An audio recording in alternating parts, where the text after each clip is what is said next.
Is recruiting dead?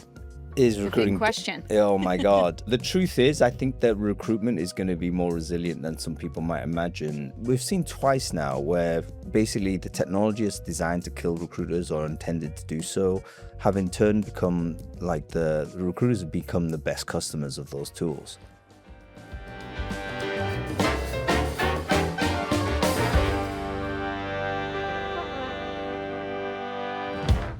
Hong, thanks so much for joining us today. We're super, super excited for you to be here in London with us. Welcome to London, and thanks for bringing the great weather, guys. Yeah, sunny, 65 degrees. Blue skies, I couldn't believe it. Like, what is this place?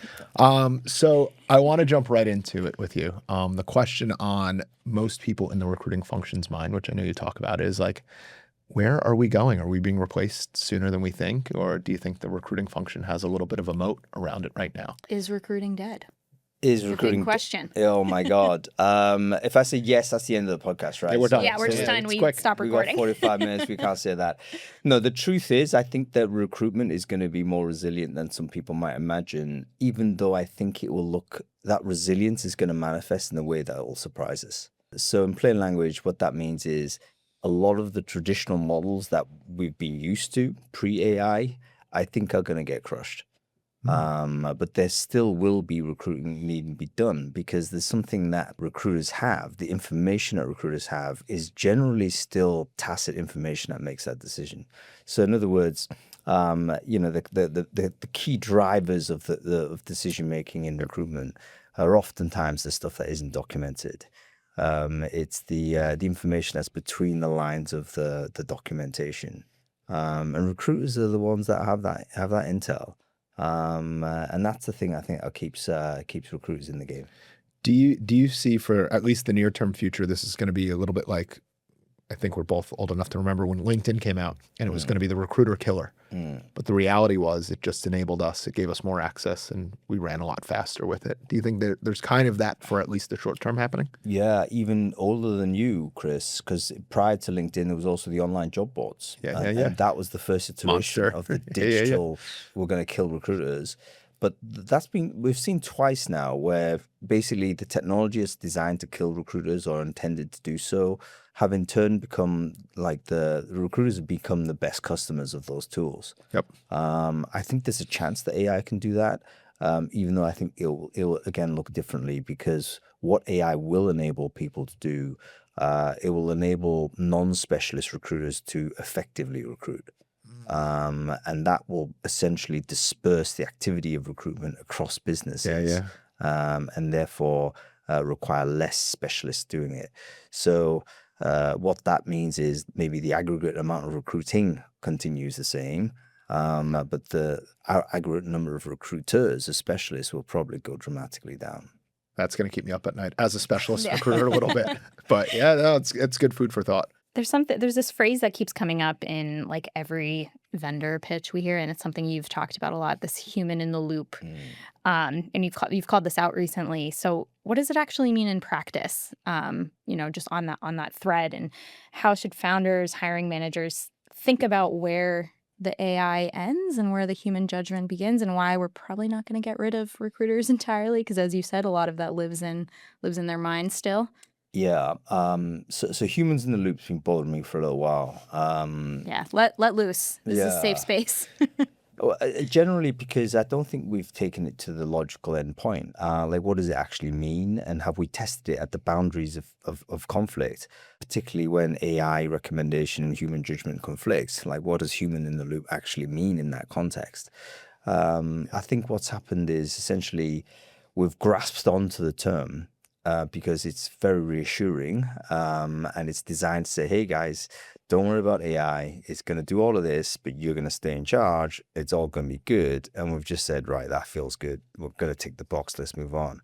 But if you examine it, I don't think we've truly understood the implications of what committing to humans in the loop really means. Now, I'm a believer in humans, right? And I personally think that humans should always have executive authority over AI, no matter how statistically better AI may be overall. I don't think that we're ready yet to have the conversations as to what that means. Again, let's translate into English. Basically, what it means is we have to defend human intuition. We have to defend human judgment, even if AI recommends differently. Now, if you want to test this into the margins, you might then imagine a scenario where person A has an AI that recommends candidate A, and they decide, but the person says, actually, I want B. Now, what do?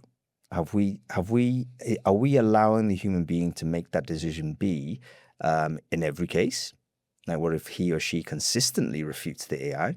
And do we allow for that person to do so without justification? Or are we saying, oh, you got to explain it, like, why are you rejecting the AI? Now, I've thought about it, and I think that the answer to both of those questions is yes and yes. We have to accept this person to make consistently his or her judgment, even if they're wrong. And this is the tough part, even if it's bad. Now, even if this is a prejudicial decision, we have to defend that prejudicial decision. And we don't have to justify it. And we shouldn't we shouldn't create the conditions where justification is needed. Because here's the weird thing. If the man or the woman or the hiring manager can justify it, then that itself is data that AI would be fed into the recommendation system. So the AI would never make that decision anyway. It's precisely because human judgment is very difficult to describe, very difficult to, because it comes as an emergent feeling, right? Intuition is not something that manifests out of rational analysis. It's not a calculation. It emerges out of a feeling, but that feeling is still fed by data through lots of reps, lots of previous experience, even evolutionary biology. It will come out with those things. So I guess we're coming to sort of uncomfortable territory for us in recruitment, because we've always been the champions of fair hiring and fair practice. But I think there's a bigger challenge to deal with right now, which is we can't let AI basically absorb this authority, because I don't think we ever get it back if we allow it. Do you think it's a bit like when all the assessment tools were really popular and how they were, I fundamentally believe they're misused. They're used to make hiring decisions versus drive hiring processes and outcomes. Like, people look at the DISC assessment and say, oh, somebody's too much of an eye for this job or something like that, instead of using that to drive their interview process with that assessment. Do you think it's like similar? It's like we can use this tool, but we can use it for the right way. Right. I do think it's similar. And I think that it is a kind of there's always sometimes a temptation to delegate responsibility. Yeah. Particularly when there's a lot riding on the decision, and the decider has basically incurs a cost if they get it wrong. So this is where the hiring manager or recruiter might actually reach for the AI to make the call, because they can say, you know what, this mega super intelligent AI recommended Chris rather than Danielle. It's not my fault. Like He's an idiot. Definitely. So they're going to go that way, right? But I think that ultimately we need to reduce the penalties of taking a risk. And if you speak to any CEO or any founder that's had huge success, they will all be able to immediately recount stories where they took a risk on somebody that on paper, or as the AI would process it, would not be a recommendation. But they thought they saw something, the intuition told them something, and they thought, you know what, I'm going to gamble on this person.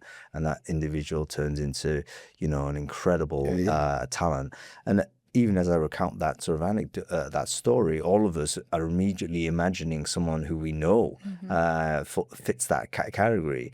And I'm thinking, okay, we can't throw away human intuition, even though AI can really help us make decisions. AI would have filtered me out my first job. It would have 100%. It would have disqualified me versus the job description, and they took a chance on me. Well, that actually, so when we think about when we're using AI in the recruitment funnel, and maybe when we're deploying agents, like, where do you feel strongly that they should be? Because obviously at the end, the decision-making part of the funnel, like, we don't think it really should be fundamentally used. Maybe helped as a tool, but like definitely not like relying on it to make the decision. So where in the funnel do you think is ripe for agentic recruiting? Do you know what? I think there's another way to look at it, because I think it is possible to use AI to make decisions even at the end, depending on, frankly, how important the job is. Yeah. Because there's tons of jobs out there that on an individual basis, it may not be critically important who does or does not get that job. Yep. So we're talking about high volume hiring. We're talking about even graduate entry early. It's too early in their careers for us to know, how good or bad they may be as employees. Could be seasonal work, could be anything where there's a transaction that's just, we just need someone to do this job, and that's the deal. I think AI could be a fully automated process. I wouldn't have huge issues with that. Where I think it's different is when you're looking for people who are going to be core hires for your team. And you notice as the stakes get higher, this person is proximate to the leader, or this person is going to be making important decisions that will determine sort of the direction of the company, success of the company. We lean more and more on some of the older ways in which we make decisions, rather than all of the science that we've kind of leaned into a little bit. So I would say, depending on the type of job. Now, in answer to your question, where is it obviously useful? Interview logistics. Like wherever there's a logistical problem, there's no reason why a human being should be doing the calibration on that. So this is as part of the reason why interview scheduling has been one of the very easiest sort of areas where artificial intelligence has been adopted, because actually an AI is going to be much better at basically coordinating a bunch of diaries than a human being might be. Because they can do it simultaneously with the three people that need to know, right? Without the back and forth. Yeah. A human being can only do that sequentially, right? Yeah. Unless you sync them into a single call, you're chasing. So you're always going to be behind. You got to do it simultaneously, which AI can do. So interview logistics, I think you're looking at, interview intelligence was one of the really early demonstrations of the value of AI in recruiting. Transcribing the interview, analyzing the information there, but using that information to figure out actually what happened during an interview. Oh, it turns out the hiring manager interrupted this guy like 100 times. The hiring manager spoke like 70% of the time. We know that's bad. So, it basically was a really good training tool to increase the capability of companies that were using it. So scheduling, interview intelligence, interview note-taking. We're now seeing, obviously, applicant screening, AI screening and stuff like this. We talked how that might be dangerous, but at high volume, I think it's going to be something that you're going to use it because it's still going to be superior to a human being trying to do the high volume. It reminds me of, remember when all the video interviewing came out, like Hired and all that, like it was the virtual, like you'd sit in front of a camera. I adopted that tool at a previous company, and I was like, oh, this is going to be the greatest thing in the world. And my founder's like, our number one value is be human.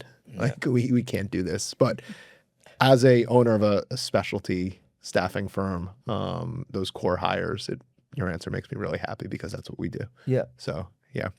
And then you see all the voice interviewing going after those. I'm pro seasonal. Generally. Yeah. I mean, there was a perception that human beings would reject interacting with non-human being. But there's now some really good evidence as to under what conditions that isn't the case. So for instance, at the early part of a discovery process, where there isn't an emotional commitment by the candidate to go for the job, actually the preference is to speak to an AI, because there's no, you can extract information from the AI without social penalty. So it was a really interesting bit of research by a company that has since no longer with us, but it was a very early sort of a chatbot type of service on the website. And they found actually when they deployed the chatbot, the candidates end up asking different questions than they would do against a human being on the end of intercom or something. And it turned out they were basically more interested in stuff like the salary, is Friday afternoon off? Can I do that? All the things that they were frightened to ask a human being because they assumed that actually would it prejudice my application if I asked those things. So there are conditions in which AI may actually be better. Well, inversely though, with that chatbot giving the answers, there, as somebody who's hired people before, you look at somebody's background and maybe Friday afternoons you wouldn't give off for most people, but then you look at that individual and you're like, I really want this person in here, and I get it. They have a family and they want to be home for that. So yeah, Friday afternoon's not a problem. Or I know the salary was $150K, but for you, like we'd go to $170K. So AI might miss those as edge cases. It would do. I guess it's useful when it's there are kind of there's fixed sort of answers essentially. So what the employer has to do is understand what is the negotiable and what isn't actually. It forces the employer actually to be honest. Like, what is the budget for the role? Is it this or that? Yeah. And that promotes it. Another interesting sort of thing we should share is that sometimes underrepresented communities or communities that perceive themselves to be battling against the system often prefer AI against humans as well. So there was a very interesting company coming out of Sweden called Tengai, who literally had an animatronic robot head doing interviews. And they were Like a physical one? physical head. Feels a bit unnecessary, but I admire it. I loved it. Yeah. I looked at it, I thought, can I buy that robot head? It's brilliant. Was it pretty good? Like, It was robotic. It wasn't like particularly convincing. This is in 2018, so this is like pretty much this is a robot. But the data they picked up was super interesting because it turned out people who there's a certain demographics really preferred it to humans. So, for instance, people who are long-term unemployed are much preferred speaking to the robot than a human recruiter because they felt, you know what, there's going to be less prejudice coming from the machine than a human. Right. And you can immediately see why that would be the case. So there's lots of people that actually, individuals that struggle to get into the world of work that we really need to reactivate and re-engage into economy, clearly didn't prefer speaking to another human being. Totally get that. It brings up like, will AI develop that prejudice maybe? well, I mean, humans are building it, and the prejudice exists because humans. And we've seen this in different cases in OpenAI when it's like you tell it generate an image of a businessman. It's a very specific image that it conjures up. Maybe not now, but so how do you see that side of the coin in recruiting? There's using this? there's a case to be made that you might want to have a dumber AI that is not fed with that information. So this early Tenga, I think, didn't have that. It was just literally pretty much recorded sort of questions, right? So it literally didn't have the intelligence to do it. The AI that we have now, which is generally all powered by LLMs, is inherently biased, unfortunately, because they are basically trained on the Common Crawl, which is essentially the internet. The internet is predominantly English, and it's predominantly American English, actually. And also, again, diving into that, what kind of Americans, are producing this? Oh, God. So it's true, right? I mean, was it Reddit is like one of the most commonly cited sort of sites from OpenAI now. Yeah. And then you think, who's actually typing that stuff into an anonymized site? And do we have any sort of record as to what the qualifications these people might have? We don't.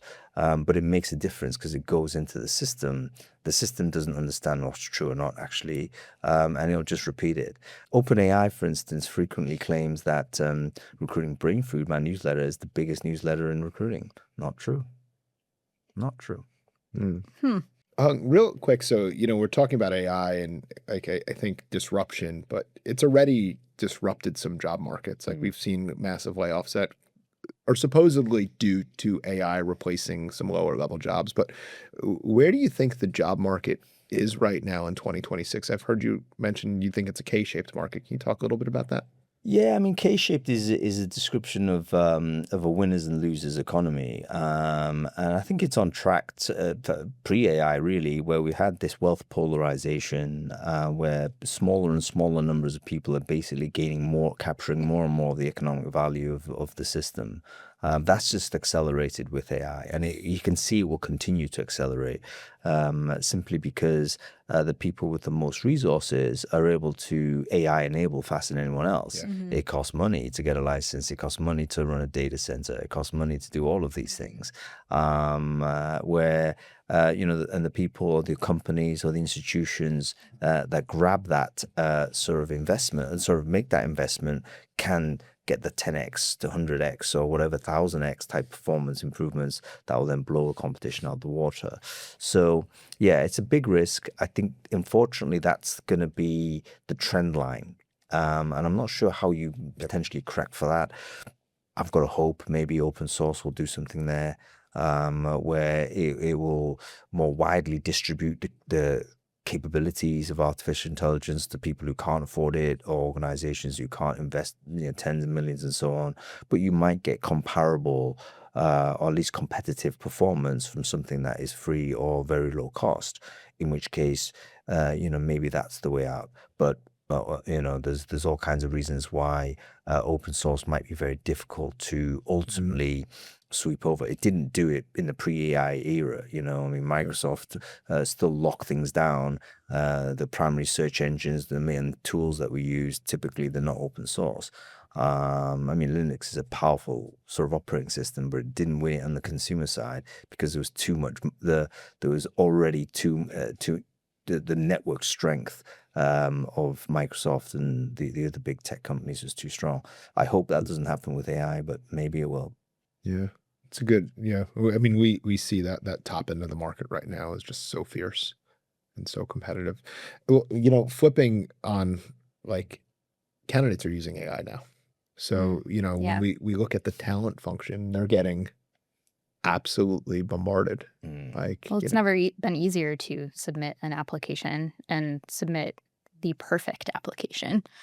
Whereas beforehand, that would have taken you hours to thoroughly read the job description, research everyone. Now you plop it into a Claude project. optimize your LinkedIn. Yeah, optimize your LinkedIn. And what are your thoughts on that? Like, how are teams handling like this wave of false perfection, I guess I would What do call it? recruiters do? Yeah, what do you do? You have to deploy AI. I mean, there's no doubt about that. Or the little trick of adding in white text to like bypass the screening, like this is the perfect person. Oh, the white text. I mean, that was a classic thing pre-AI, but then it was less harmful because now you're talking about like putting prompt injections into the white text, which potentially could do all kinds of crazy things that we're not even sure on. I mean, I think it is a crisis really for the traditional hiring approach, the hiring funnel. Really, the combination of artificial intelligence, remote working, economic precarity has just mobilized a lot more people to use and get invested in these tools, and then, if you like, increase the applicant rate. And you're quite right, Danielle. The capability of a motivated job seeker to apply for a job has tremendously increased. Yeah. 5 years ago, I would say a motivated job seeker who's just on it all the time, maybe they can make 150, 200 applications a week, something like that. They're really on it. Now they could do that in half an hour. And they'd be all perfect, all perfectly tailored to the exact job. Correct. Yeah. So, I mean, I think recruiters have got basically two big choices to make. Number one, they can continue to advertise, but they've got to deploy artificial intelligence to either engage with those candidates or find some way to screen them out. And we're seeing technology like that. And in fact, that's going to be a growth area with regards to recruitment tech going on. So I think that's the inevitable sort of filter of an advertising-led approach. Second way is to do recruitment in a more quiet way. You don't advertise, and this comes back to the old school. You got to source for the candidates. You have to use referrals. Maybe there's a gated community you've got access to. That type of true recruiting, if you like, might well come back because it's a more tenable way to manage it.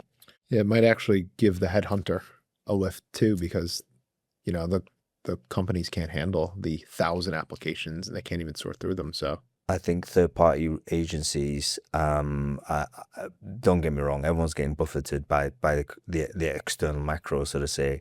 But third-party agencies, I think, will definitely persist. And you're absolutely right. I think a lot of the risk will be pushed back into the third party to the benefit of those recruitment companies. Yeah, that's good to hear too. So good news for us. What would you say, when a founder's building a plan to hire that core team, like what are the most important things that they should start thinking through about how to build their hiring process and, when to bring in technology versus go back to the gut of the hiring decision? Wow. I mean, I think that I'd love to say, hey, here's the formula. But whenever I hear anybody sort of spit out a formula, I just think, man, that's so contextual to the founder themselves. Yeah. And I think you got to start there. Like, who is the founder? And what kind of person are they? what kind of manager they are, what kind of leader they are, what kind of recruiter they are, and you'll have a very different sort of way that's optimized for this. I mean, a good example is Elon Musk. I mean, these days very difficult to invoke without triggering a lot of people. And by the way, some of his stuff he's saying is just beyond the pale. However, he is a leader with a very clear recruitment approach. He's got a very clear idea of what he wants. How you optimize a way to recruit with him would be very different if you're recruiting for Jeff Bezos or whatnot. So I think some analysis of the founder is going to be very important there. And whatever strategy you have needs to be emergent as to what that individual's inherent behaviors are.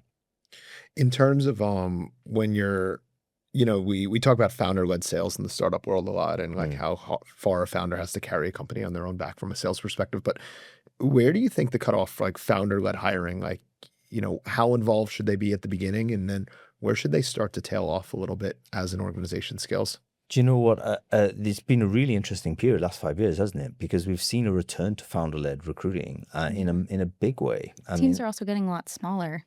Yep. Too, right? So it's easier to be involved. Yeah, teams are getting smaller, and therefore every single hire means more. Exactly. So the era of let's blitz scale to 1,000 engineers in 2 weeks or whatever, that's a lot of history. It's now like headhunting particular individuals that are known in industry, and that often does take the CEO to lend their sales capability to do that. Yeah. I mean, you look at Zuckerberg building superintelligence that's probably the most expensive recruitment campaign ever, isn't it? But it was Mark Zuckerberg writing outreach. Yeah. What's $1 million catch your eye. Yeah, you're going to respond to that, right? With $100 million paydays. So I'm a big advocate of it. Some people say, hey, recruiting is the job. I mean, to the point where actually, what is a CEO actually doing? Set the vision, maybe align the different sort of functions, but you build the functions and make sure you're getting the top people. It may, in fact, become a bigger part of the job as AI kind of intrudes into the CEO sort of function. Because if you think what a CEO does, it's chief executive officer, there to make a decision. But they're often making decisions on incomplete information. Now AI is here. AI can really help you make those decisions if you're not sure.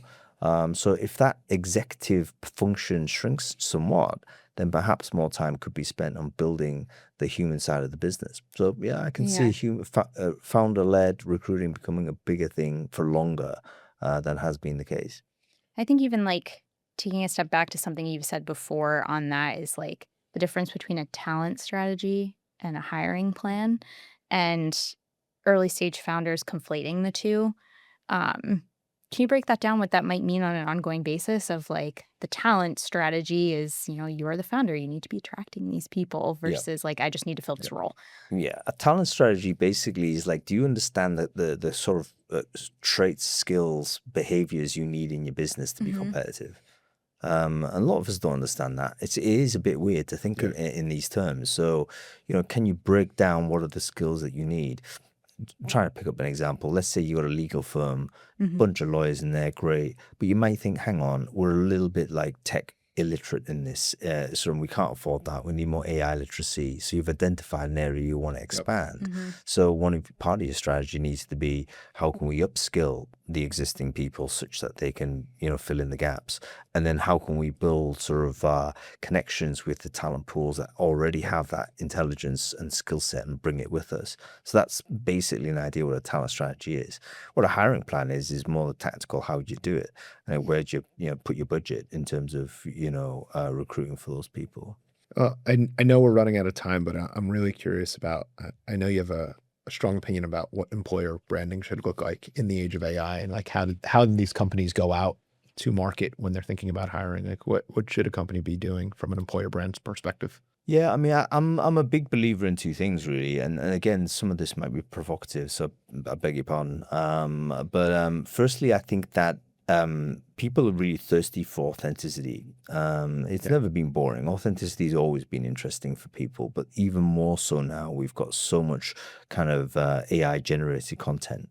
I think people are getting fatigued seeing too much AI. So real, raw, authentic content, which is kind of anti-marketing when you think about it. Marketing usually likes to polish it up. But Don't put them on all of us. yeah, like it's almost like, do we want the CEO to get the phone out and start like, recording videos? I think, yeah. I think that's going to help. Like the CEO needs to just face out and be the face of the business, and talk to the market, and be very open with that journey. Yeah. It's basically, I think there was a period of time where, when you're founding a business, the idea was you got to be in stealth mode. The stealth mode era, can't say a thing to anybody. And it's like, okay, the other way to do it is to be very open with the approach. Tell people what you're doing, tell people how you're trying to do it, what your problems are, etc. And there's two things that happens when you do that. Firstly, you solve the marketing content problem, because you're just talking to the audience. It's not content. It's conversation, right? Conversation is what grabs people. And secondly, you get a lot of market intelligence back. Like when you keep touching the market, they're going to touch you back, and you get a lot of real-time feedback. That's what's going on. So it's going to help you make more educated decisions. So I think this is the way to do it from a recruitment point of view as well. Like one of my good friends had a really good technique, which is whenever he had a job description, a job to fill, a tough job to fill, he would basically take out 50% of the job description, and literally redact it, and say and publish it and say, guys, I don't know what I'm doing here. I think this is basically this job, but product tells me it's this, engineering tells me it's that. Like, what's going on? Can you help? And they'll just post that publicly, and then you get a bunch of people saying, "Yeah, it's not like it's like this," and everyone commenting, and they're helping filling in the gaps of what this JDs look like. And of course, everyone who's commenting is obviously already expert in field that can comment in. And he's built. I can see him just building the shortlist of people he's gonna fill up on. And I'm thinking, that's marketing. That's also recruiting at the same time. Doing it the same way, and you can do that for sales. You can do that for anything. Yeah, I fundamentally believe, founders, that if you're actively in hiring cycles, especially early stage companies, like you have to publicly be out there. Like people need to know who you are, who your brand is, and as personal brand, they need to know like who you are. 100%. People, especially early stages, as you say, where the company brand hasn't really sort of crystallized, so to say. But people want to work with people, particularly at the very top capability of their profession, because they know that whoever they're reporting to is going to have this huge impact on whether they can actually perform and do the job that they want to do. So yeah, absolutely. I think that's they have to be the show person. They have to get out there. Yeah, they have to build like a movement of like, I want to work with that person. Can I ask you a few quick fire questions to wrap up? Sure. Remote work or in person? In person. Founder being the first round interview under 50 employees, or last round interview? Don't know. I really don't know. I think it's an either or situation, dependent on founder. Sign-on bonuses? Yeah, why not? Okay. Ashby or greenhouse? Oh my God, I can't possibly say. That is also contextual, by the way. Yeah. Juice box or pin? I've never used either as a recruiter, so I can't tell you. Okay. Favorite tool right now?